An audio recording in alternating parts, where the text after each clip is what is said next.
Queridos, beleza pura? Eu espero muito que você tenha tido uma boa prova no dia de hoje. Eu gostaria aqui de deixar o meu comentário sobre essa prova. Vamos analisar cada questão, resolver com você. Eu quero fazer aqui algumas críticas, aquilo que eu acho, né? E em hipótese alguma, queridos, eu quero colocar como sendo a verdade, né? Eu posso errar também, mas eu acredito que uma prova aí com algumas questões que um pouco, enfim, UFO sendo UFO, mais algumas questões que eu gostei muito, né, e vamos discutir ao longo dessa resolução e desse vídeo. Primeira questão, a prova que eu estou resolvendo é a prova tipo 1. Então, questão 73 da prova tipo 1, tá certo? Eu quero demonstrar algumas, né, questões vão aparecer marcadas porque eu peguei a prova de um aluno e escaneei, né, então por isso aparecem as respostas que o aluno deu. Não sei, né, se estão certas ou estão de acordo. Eu vou discutir cada alternativa e vou marcando com a minha canetinha para mostrar para você qual é a verdadeira resposta que eu coloco, tá certo? Olha só, questão 73, prova tipo 1. O biodiesel é um biocombustível produzido a partir de, por exemplo, óleos vegetais e gordura de origem animal, por meio de um processo chamado de transesterificação. E sua importância na atualidade está relacionada a diversos benefícios ambientais, sociais e econômicos. Além disso, favorece a diversificação da matriz energética, reduzindo a dependência de combustíveis fósseis, como por exemplo petróleo. A figura a seguir ilustra as etapas de um processo ideal de produção de biodiesel. Evidencia, além dos reagentes e produtos, os processos de reação e separação, até chegar à obtenção do biodiesel. Bem, colocaram aqui um fluxograma, eu tive acesso ao fluxograma que eles colocaram aí, né, enfim, ao fluxograma original, foi colocado nesse artigo. Vamos pensar aqui um pouquinho, gente. Fluxograma a gente vai analisar, então vamos pegar cada item e olhando para o fluxograma e vendo, né, se temos aí alguma proposta de explicação. Baseando-se na figura acima, pode-se inferir que nas etapas C ocorre a filtração dos produtos da reação que ocorreu na etapa A. Vamos lembrar aqui uma coisa, queridos. Quando nós olhamos para a etapa A, nós precisamos lembrar que aqui, ó, eles estão colocando as enzimas que farão o processo de quebra, né, das moléculas para produção, para acelerar aí então o processo de produção do biodiesel, os óleos e o álcool. Lembrando que a esterificação, a transesterificação, ocorre com gordura reagindo na presença de álcool, geralmente etanol ou metanol, produzindo um álcool que é o glicerol e o biodiesel. Beleza? Esse é o cronograma da reação de transesterificação. Então aqui a gente vai ter os glicerídeos, né, vindos do óleo, que na verdade são os triésteres, né? Então vamos até começar por aqui, ó. Os triésteres, né? Porque ela vai sempre embasar em éster, vindo então aqui dos óleos, mais um álcool, que geralmente é usado metanol ou etanol, vai produzir um outro álcool, que na verdade é o glicerol, né? Então aqui a gente já sabe nitidamente que vai ser o glicerol. Então, glicerol. E nós temos ainda, né, a produção de ésteres, de cadeias menores, que, portanto, é o que nós chamamos de biodiesel. Certo? Vou ver aqui. Biodiesel. Beleza? Olhando para a letra A, queridos, nós vamos pensar o seguinte. Na letra A, nós temos, então, que ocorre, né? Olhando aqui é o reator, o A é o reator, vou chamar aqui de R. Se aqui encontram todas as coisas e é produzido, então, o biodiesel, o que foi produzido aqui vem para C. E de C nós temos, ó, aqui a outra parte, que é justamente o que vai chegar a ser o biodiesel. Saindo de C, saindo de C por esse caminho aqui, nós temos óleo não reagido, enzima e álcool. Se nós pensarmos, esse grupo aqui de compostos, nós temos uma mistura de líquidos, né? Entre o óleo e o álcool, não sabemos que o álcool que é esse, e não ficou claro para mim que tipo de enzima está sendo usado nesse processo, certo? Então, não deu clareza para nós, para identificarmos se nesse processo enzimático tem alguma coisa que tenha estado físico diferente de líquido, para que haja, então, uma filtração. Mas, então, vamos analisar as outras alternativas. Em um primeiro momento, faz um pouquinho de sentido se levarmos em consideração que as enzimas, ou nesse processo enzimático, nós temos aí alguma coisa que seja no estado sólido, para que então explique o processo de filtração. Beleza? Bora então ler as outras alternativas. Depois a gente fecha na resposta que der. B e D, ocorre o uso de catalisadores para potencializar a produção de biodiesel. A gente pega aqui, B, o biodiesel, né, vai ser produzido, enfim, e não me dá base nenhuma para eu imaginar catalisadores ali. É porque a reação de transesterificação ocorreu lá no reator em A, que é onde está em contato todas as coisas. Então, ele não me dá base nenhuma para pensar nisso. D, nós temos, aqui nós temos glicerol e álcool. E aí aqui a separação é feita, porque ele vem aqui o resto de álcool que passou, glicerol que veio daqui, e então saindo para o lado de cá o glicerol. Então eu vejo aqui uma forma de separação do glicerol e do álcool, como é feito nesse caso aí, mas não vejo nada que me dê como base a utilização de catalisadores, item C.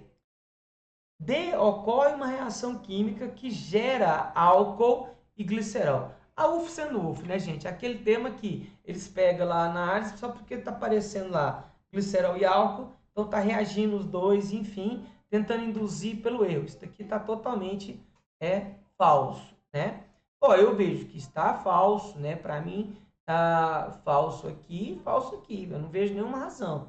A letra A, eu menciono ali uma leve, enfim. Letra D, a última alternativa. B, ocorre uma reação catalisada pelo glicerol que retorna para a etapa A. Gente, vamos pensar. Na transesterificação, o glicerol é produto da reação. Ele não é catalisador dela. Então, para mim, isso fica ridículo e, portanto, é F. Baseado que as três últimas, elas não são, elas têm um monte de incoerência, a que talvez poderia servir como uma resposta para nós é justamente a letra A, e é a que eu marco para essa questão. Mas eu faço as minhas observações. Por quê? O texto e o desenho ele não dá base para o aluno, principalmente um aluno de nível médio, de ensino médio, a compreender que se no processo enzimático poderia ser feito algo envolvendo um estado sólido. Entende? Lendo o artigo que eles colocaram, o artigo menciona que esse processo é utilizado o tipo de catálise enzimática heterogênea. E se essa informação estivesse aparecendo na questão, ela seria útil para aqueles alunos que lembram que catálise e que envolva algo que tenha heterogêneo, o aluno teria então base para entender que nesse processo de filtração, certamente está sendo filtrado alguma coisa referente ao processo enzimático. Beleza? Então, essa é a minha visão. Não foi uma questão que eu gostei, achei uma questão que ela não está clara nos seus comandos, nas suas representações, mas como resposta eu coloco a letra A e, como eu disse, essa é a minha opinião. Beleza? Bora para a próxima questão, queridos. A questão 74, lembrando que não tem aqui a marcação do que foi dito, vamos discutir cada uma delas. Essa questãozinha eu já gostei um pouco dela, por quê? Nas minhas aulas, e eu trabalhei tabela periódica, eu faço questão de trabalhar o histórico da tabela. E eu enfatizo para os meus alunos todas essas partes. E eu espero que eles tenham, né, se lembrado dessa aula. Bora lá! Sobre as várias propostas de uma classificação dos elementos químicos ao longo do século XIX e XX, encontramos algumas que tinham como parâmetro, por exemplo, o agrupamento dos elementos químicos até então conhecidos, baseando-se em suas propriedades químicas ou físicas. Entre essas propostas encontramos a de Charcot, nem sei falar o nome desse cara direito, mas acho que está bem próximo. Organizou os elementos químicos na forma de um parafuso, chamado de parafuso de telúrio, né? Eu mostro para os meninos. Baseando-se no número de camadas eletrônicas de cada elemento. Queridos, isso não é verdade. Na verdade, isso daqui, quando nós temos a tabela periódica, né, cada período da tabela se baseia nas camadas eletrônicas. Mas lá, no parafuso de telúrio, eles são ordenados em ordem crescente de massa atômica. Tá? Então, não tem a ver com o que está sendo colocado aqui. Beleza? Então, ó, vamos pensar aqui um pouquinho. Vou tornar um pouquinho mais grossinha essa canetinha que não está nem dando para aparecer. Então, ó, isso não é verdade. Beleza? Mendeleev, que organizou os elementos químicos em períodos com base em seus pontos de fusão e ebulição. Na verdade, gente, Mendeleev ele colocava organizados em grupos de acordo com semelhanças, as semelhanças químicas e físicas que os elementos que ele conhecia se embasavam. Então, ele organizou em grupos, né? Períodos não, tá certo? Dobenheim, que organizou os elementos químicos em tríade. É a tríade de Dobenheim. Eu ainda falava com os meninos, gente, olha que doideira, né? Ele pegava os elementos ali e colocava um perto do outro, né? E um era a média, o do meio era exatamente a média da massa dos dois que estavam, né? Da soma da massa dos dois que estavam nas primeiras partes. Então, isso é verdade, tá, gente? Ó, com referência aos valores de massa atômica, tá? Então, aqui nós temos, isso é verdade. Aí ele pegava, por exemplo, lá, lítio, né, que tem massa atômica em torno de 7, pegando lá o lítio. Vou lembrar aqui direitinho. Lítio tem massa atômica 7. Aí você tem lá o potássio, que tem massa atômica 39, né?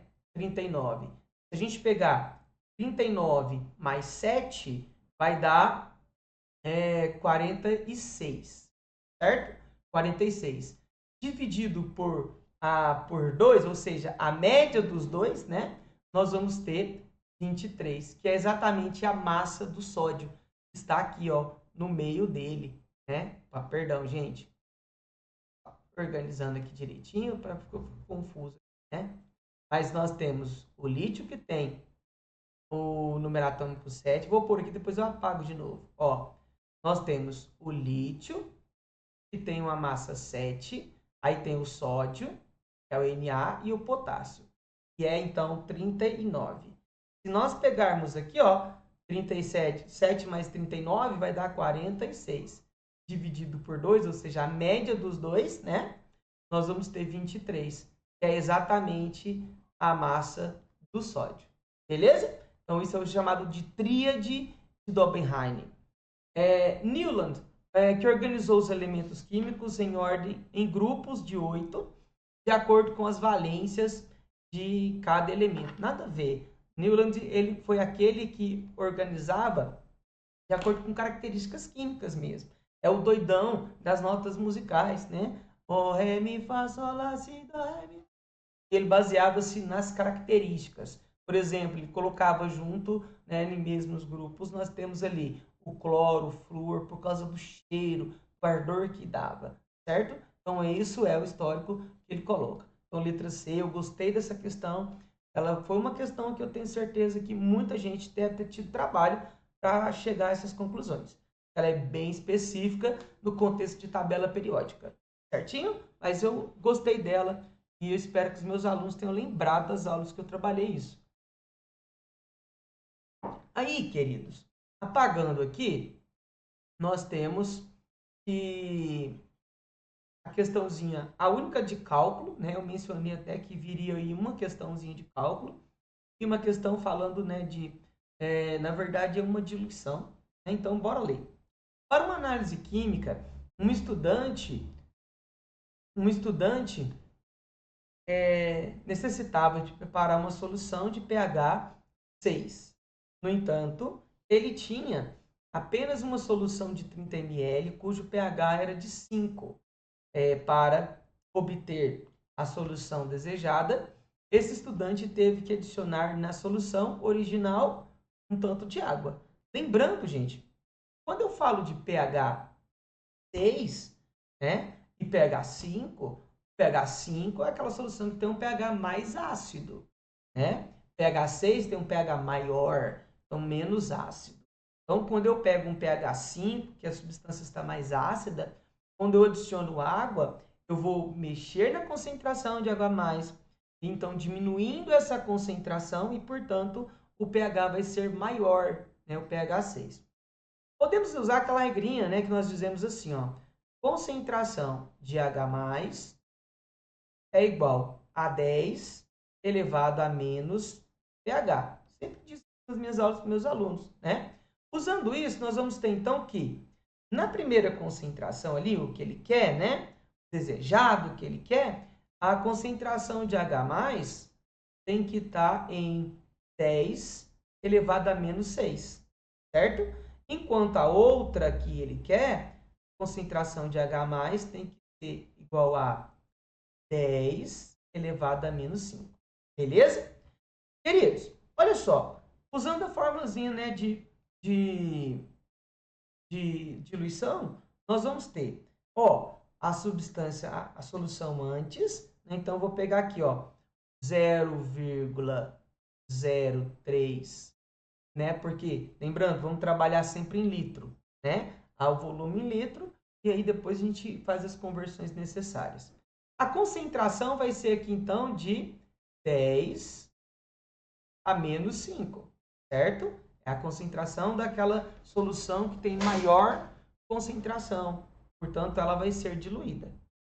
Isso vai ser igual a o volume da solução 2, eu não sei, certo? Mas a concentração que eu quero, eu sei. Então, eu troquei aqui, gente, mas está tudo certo. A ordem dos fatores aí não importa. Então, eu vou pôr aqui que a concentração vai ser, né, de 10. 10 elevado a menos 6. E o volume, eu vou chamar de volume 2, né? Porque eu não sei ele. Aí, gente, olha só. Nesse caso, o volume 2, né, vai ser encontrado e nós vamos ter aqui, né, fazendo todas as conversões, nós vamos ter um volume de 0,3 litros. Beleza? Então, isso é a primeira parte. Como é que eu vou saber agora a quantidade de água que foi colocado e utilizado nessa diluição? Nós vamos fazer o seguinte, olha só, eu sei que o volume água vai ser, H2O, né? O volume de água vai ser o volume 2 menos o volume 1, que eu já tinha na solução.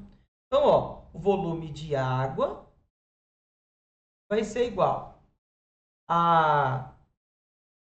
passando para ml, gente, isso aqui, ó, vai dar 300 ml, certo?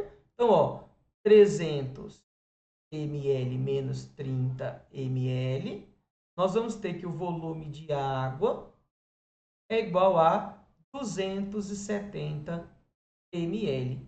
Nós temos na letra B. O coleguinha que forneceu a prova acertou essa questão. Olha que bom. Né? Fico feliz por isso. Beleza, gente? Então, uma questãozinha que ela leva uma análise matemática, né, bem delicada, e ela trabalha com um tema dentro de soluções, que é um tema também que muitos têm dificuldade. Mas, enfim, eu espero que você tenha acertado. Queridos, bora para uma outra questão que eu achei ela meio assim, sabe? Conversando com alguns colegas. Uma questão também um pouco confusa, uma imagem um pouco confusa, alguns termos meio assim, enfim. Mas vou trazer aquilo que eu fiz de observação. Um dos principais problemas do uso de fertilizantes nitrogenados na agricultura é a perda do nitrogênio na forma de gás amônia. Então, ó, vamos especificar. Isso aqui é muito importante para a resolução da questão, tá certo? Então, ó, ele está preocupado com a perda de gás na forma amônia na forma gasosa para a atmosfera, beleza? A figura abaixo representa um esquema de algumas estratégias e consequências quanto ao uso de fertilizantes modificados para sanar esse problema. Então, vamos analisando aqui, gente, toda uma estrutura aí que ele colocou, enfim. E aí a gente vai fazendo as observações a partir da leitura das alternativas. Lembrando que essa é a questão 76 do tipo de prova 1. Bom? Tipo de prova 1. Sempre enfatizando para que vocês possam lembrar aí. Queridos, olha só. Quando nós falamos então, né? Vamos ler lá. Baseando-se na figura acima, a alteração de fertilizantes associada ao uso de barreiras, membrana, filme, permite. Então vamos ver. Permite controlar a perda de nitrogênio pelos processos de escoamento e lixiviação. Queridos, primeiro, o que eu acabei de destacar lá em cima. Quando ele está preocupado em perder essa amônia na forma gasosa, ele não está aqui mencionando métodos de falar de lixiviação. Lembrando que lixiviação e escoamento é quando a água penetra no solo e vai levando os nutrientes dela, levando as coisas para lá. Certo? Então, esse mecanismo proposto, eu posso assim dizer, ele está sendo usado para evitar que a amônia saia na forma gasosa para a atmosfera. Beleza? Então, isso não tem nada a ver com o que ele está colocado lá. Bom? Então, nesse caso aqui, o nosso coleguinha, ele não acertou a questão. Né? Nessa que ele marcou aqui, nenhuma das duas, ele acertou a questão, não. Tá bom? Item B. Diminuir o processo de nitrificação e assim aumentar a capacidade de fixação do nitrogênio microbiano do solo. Quando a gente fala de nitrificação, diminuir o processo de nitrificação, quando nós falamos, diminuir o processo de nitrificação e aumentar a capacidade de fixação do nitrogênio no solo, a gente vai aqui, olhando para a imagem lá em cima, né, vamos ver o que está acontecendo. Ele diz aqui para nós, esse processo, né, ou seja, a alteração de fertilizantes com o efeito das barreiras, ele causa um aumento na nitrificação. Então, ele não tem como um pressuposto diminuir a nitrificação. Beleza? Aí a gente vai ter aqui que ele tem um negócio de aumentar a nitrificação. Sim? Aumentar e não diminuir. Então, pela imagem, a gente também inclui essa daqui. Mesmo que esteja confuso ali, mas olhando para os desenhos, ele está nos dando todas essas dicas. Item C. Elevar valores de pH visando minimizar a volatilidade de amônia devido à baixa formação de íon H+.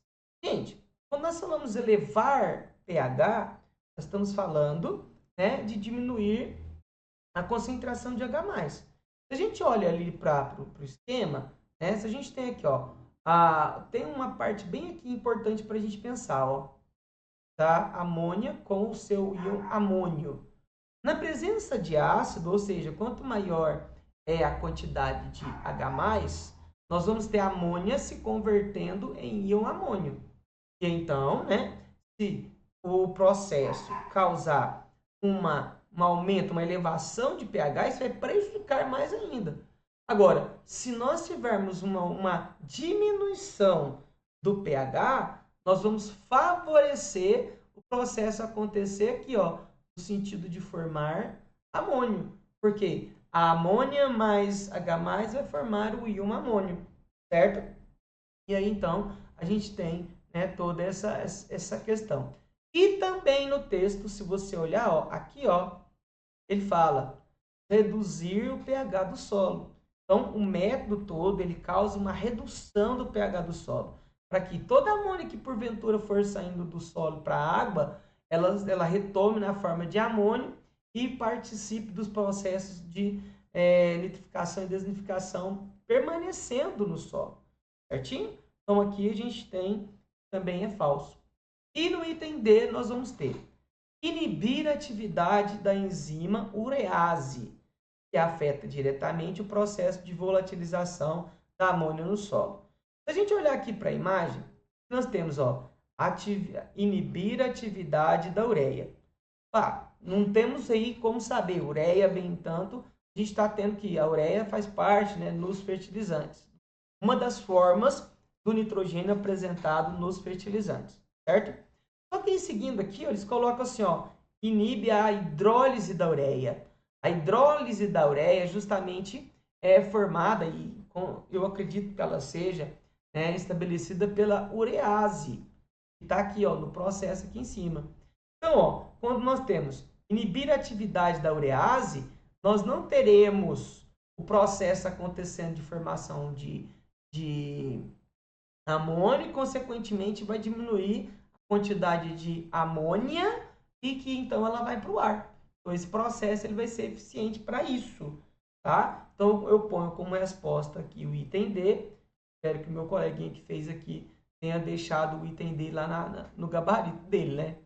Enfim, essa é a minha opinião, beleza? Mas foi uma questão que eu achei ela um pouco, enfim, confusa no jeito de colocar e tudo mais. Mas a gente tem aí bons argumentos para não aceitar os outros itens. Beleza? Bora para a próxima, gente. Bora para a próxima. Essa questão eu gostei. É uma questãozinha aí bem tranquilo. Eu não vou ler esse texto não, gente. Ele vai falar aí um pouco sobre as vitaminas, o tipo de vitamina, algumas doenças envolvendo a baixa vitamina e coisa do tipo. Vamos ler então as alternativas? E aí você volta, né? Então, de acordo com as informações do texto e as fórmulas estruturais apresentadas, o excesso de vitamina A, por ser muito hidrossolúvel, é facilmente excretada pela urina. Vamos olhar a vitamina A, gente. A vitamina A tem um grupo OH alcoólico aqui, mas isso daqui, não vai mudar em nada a sua solubilidade, tá? Isso aqui vai só assim, nem é enxergado direito. Olha o tamanho da cadeia hidrocarbônica dessa estrutura, queridos. Olha o tamanho dessa cadeia aqui, Isso daqui nunca que ele vai ser hidrossolúvel, solúvel em água, tá? Ela é uma vitamina que ela é lipossolúvel, tá? Então, tem nada de hidrossolúvel aqui. Item B. A vitamina D deve ser ingerida com água para evitar sua perda no corpo por ser lipossolúvel. A vitamina D deve ser ingerida com água. Se a vitamina D, olhamos aqui para a forma dela, olha só, ela tem uma característica muito semelhante à vitamina A, né? E a vitamina D, então, ela é lipossolúvel. Então, ela é lipo.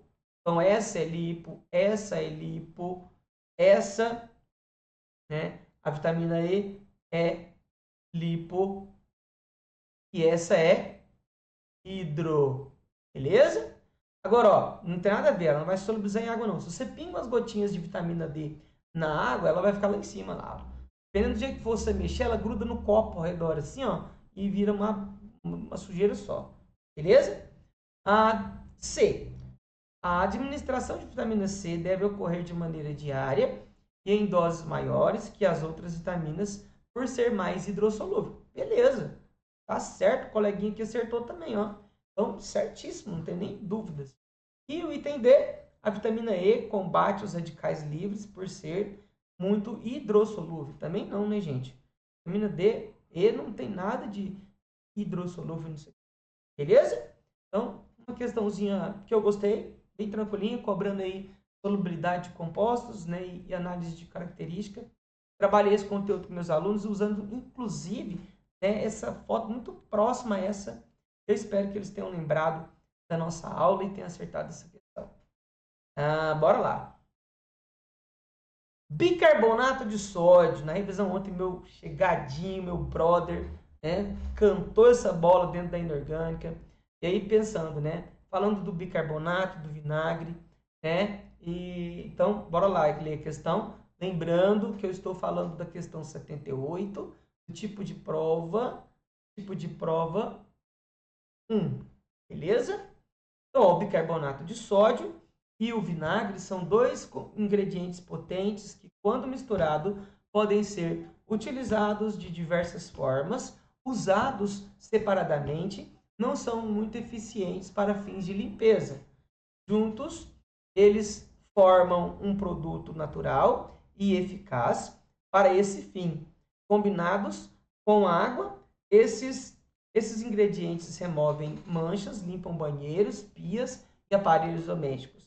Retiram mofo, servem como remédio caseiro para dor de garganta e lavam cabelos oleosos. Em relação aos reagentes utilizados junto com o produto de limpeza, analise a alternativa correta. O bicarbonato de sódio, um dos reagentes, é um sal ácido que diminui o pH do meio. Gente, peraí, ele tem um caráter básico, certo? Se ele é um sal que apresenta um caráter básico, nós vamos ter então que ele não diminui o pH, e sim ele aumenta o pH do meio. Agora é interessante que eles pegaram um ponto aqui bem legal, né?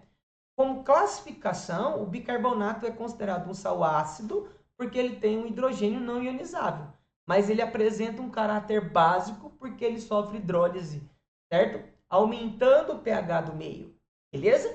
Então, de boa aí, ele não vai diminuir o pH, e sim, ele vai aumentar o pH. O ácido carbônico, um dos produtos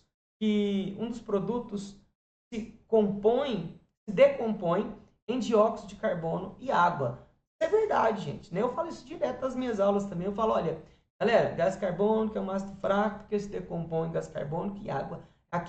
O ácido carbônico é formado, por exemplo, dentro do estômago, quando tomamos o bicarbonato. Né? Então, ele sofre hidrólise, forma ácido carbônico e ele se decompõe. E então, por isso que ocorre o arroto, né? Do arroto, e é por isso da formação, da decomposição desse ácido. Beleza? Então, aqui nós já temos a nossa resposta, mas vamos ver por que as outras são falsas. O vinagre, um dos reagentes, é um ácido forte que age na quebra de partículas gordurosas. Desde quando, né, gente, vinagre é um ácido forte?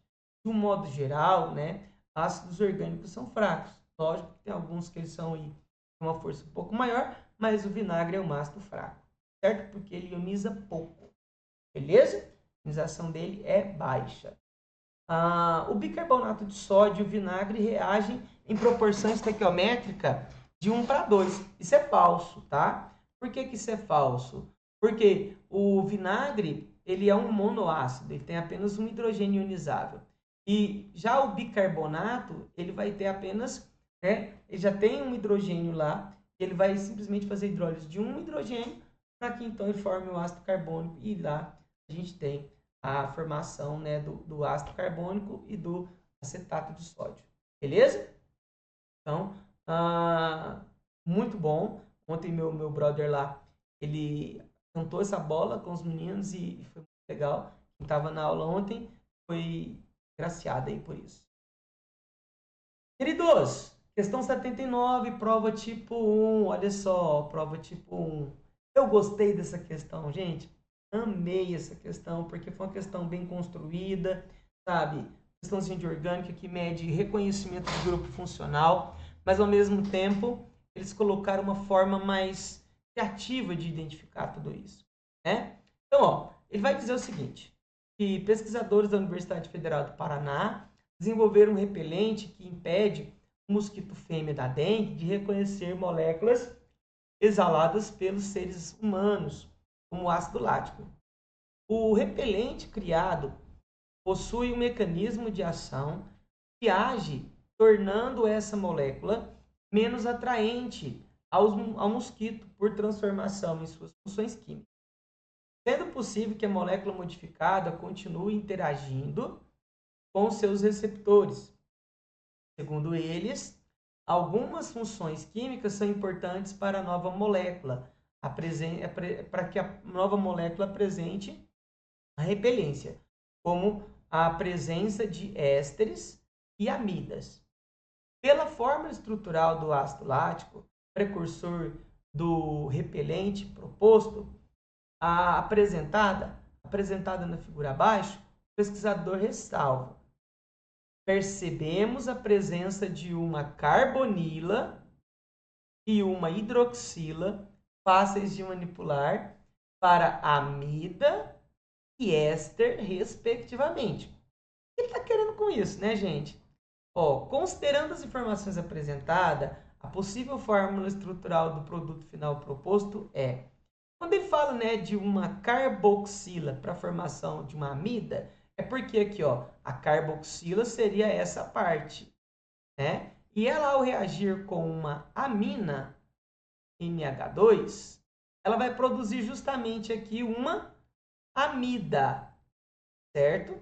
Vai produzir aqui uma amida. E esse grupo hidroxila vindo de um álcool, ao reagir